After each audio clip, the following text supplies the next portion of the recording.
இதற்கிடையே இந்த மேல்முறையீடு தொடர்பாக இந்த மேல்முறையீடு தாக்கல் செய்வதற்கு எவ்வளவு காலம், மேலும் இந்த வழக்குடைய போக்கு எப்படி இருக்கும் என்பது குறித்து திமுக வழக்கறிஞரும் செய்தி தொடர்பாளருமான திரு சரவணன் நம்மோடு இருக்காப்ப கேட்போம்.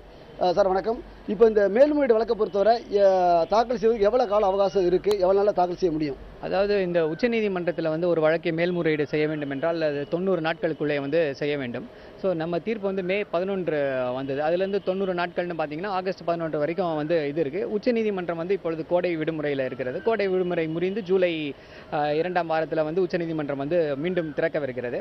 அதனால் இப்பொழுது மனுவை தாக்கல் செய்தால் உச்சநீதிமன்றம் விடுமுறையை அளித்து வந்த உடனே விசாரணைக்கு முதலில் எடுத்துக்கொள்வதற்காக இப்போ தாக்கல் செய்திருக்கிறார்கள். இப்போ பார்த்தீங்கன்னா இந்த மேல்முறையீடு வழக்கு வந்து இதை யார்கிட்ட ஒதுக்கீடு செய்வாங்க, இதுக்கான அதிகாரம் யாருக்கு இருக்குது, எந்த நீதிபதியை தலையிட முடியும்?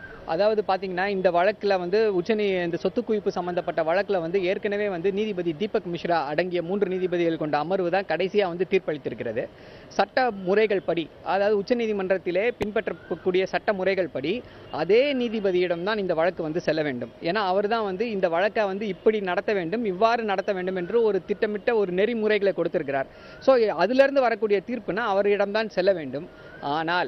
ஆனால் அதையெல்லாம் முடிவு செய்யக்கூடிய அதிகாரம் உச்சநீதிமன்ற தலைமை நீதிபதி தத்துவிடம் தான் இருக்கிறது.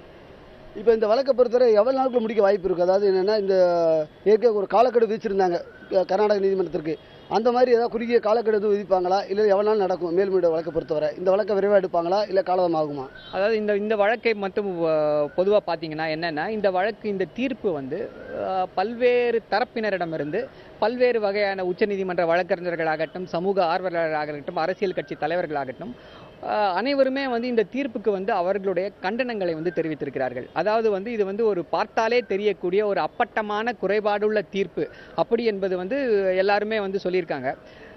இந்த வழக்கு வந்து இதற்கு முன்னாடி விசாரணைக்கு வந்த பொழுது செல்வி ஜெயலலிதா அவர்கள் வந்து தண்டிக்கப்பட்ட பொழுது உச்சநீதிமன்றம் வந்து 3 மாத காலத்திற்குள்ள வந்து இந்த வழக்கை முடிக்க வேண்டும் என்று ஏற்கனவே உத்தரவிட்டிருந்தது. ஆகையால் நடுநிலையாளர்கள், அரசியல் தலைவர்கள், சமூக ஆர்வலர்கள், பத்திரிகையாளர்கள் அவர்களின் அனைவரின் விருப்பம் என்னவென்றால் அதே போல் இந்த தீர்ப்பையும் இந்த வழக்கையும் வந்து ஒரு குறிப்பிட்ட காலக்கெடுவுக்குள் முடிக்க வேண்டும் என்பதுதான் அனைவரின் ஆசையாக இருக்கிறது. இப்போ பார்த்தீங்கன்னா இந்த வழக்கில் நீங்கள் நீண்ட கால தொடர்புடைய ஆள், அதாவது திமுக தரப்பில் பல நீண்ட காலமாக ஆஜராகிட்டு வரீங்க. குறிப்பாக குன்கா விசாரணையின் போதும் சரி, குமாரசாமி விசாரணை போதும் சரி, தொடர்ந்து இந்த வழக்கில் நான் உங்களை பலமுறை பார்த்துருக்கேன், தொடர்ந்து இந்த வழக்கில் நீங்கள் ஆஜராகிட்டு வந்திருக்கீங்க. அப்படி பார்க்கும்போது இப்போ மேல்முறையீடு செஞ்சுருக்காங்க, இந்த காரணங்களை கர்நாடக அரசு சொல்லியிருக்க காரணங்கள் குறித்து ஏதாவது தகவல் தெரியுமா? அது எப்படி இருக்குது, அது வலுவாக இருக்குமா அப்படின்னு? இல்லை, அதாவது பார்த்தீங்கன்னா கர்நாடக அரசு வந்து எந்த முகாந்திரத்தின் அடிப்படையில் வந்து கரெக்டாக என்ன போட்டிருக்காங்கன்றது வந்து இன்னும் தெரிய வரவில்லை. இப்பொழுது தான் மனுவை தாக்கல் செய்திருக்கிறார்கள், பின்னர் தெரிய வரலாம்.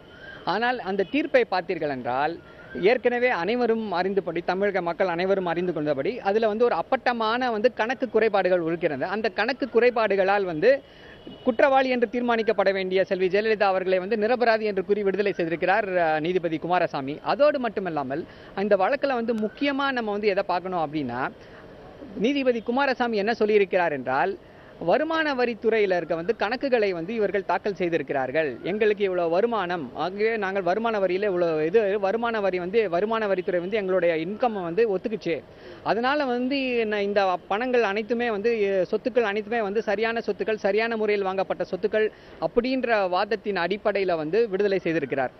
அது வந்து ஒரு சட்டப்படி, அது சட்டத்திற்கு புறம்பான ஒரு செயல்.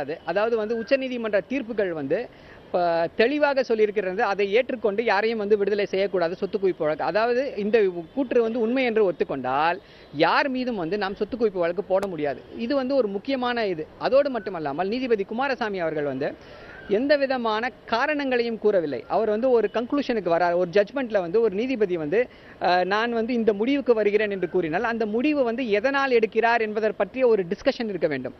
அந்த வந்து இந்த தீர்ப்பில் வந்து அது போன்ற வந்து ஒரு 5-6 சங்கதிகளை வந்து அவர் வந்து நான் வந்து வேறுபடுகிறேன், இதை வந்து நான் ஏற்றுக்கொள்ளவில்லை என்று கூறுகிறார். ஆனால் அவர் ஏன் ஏற்றுக்கொள்ளவில்லை, குன்ஹா இதை இதனால் ஏற்றுக்கொண்டார், நான் இதை இதனால் ஏற்றுக்கொள்ளவில்லை என்று ஒரு விதமான விளக்கமும் அளிக்கவில்லை. இது வந்து ஒரு மிகுந்த குறைபாடு.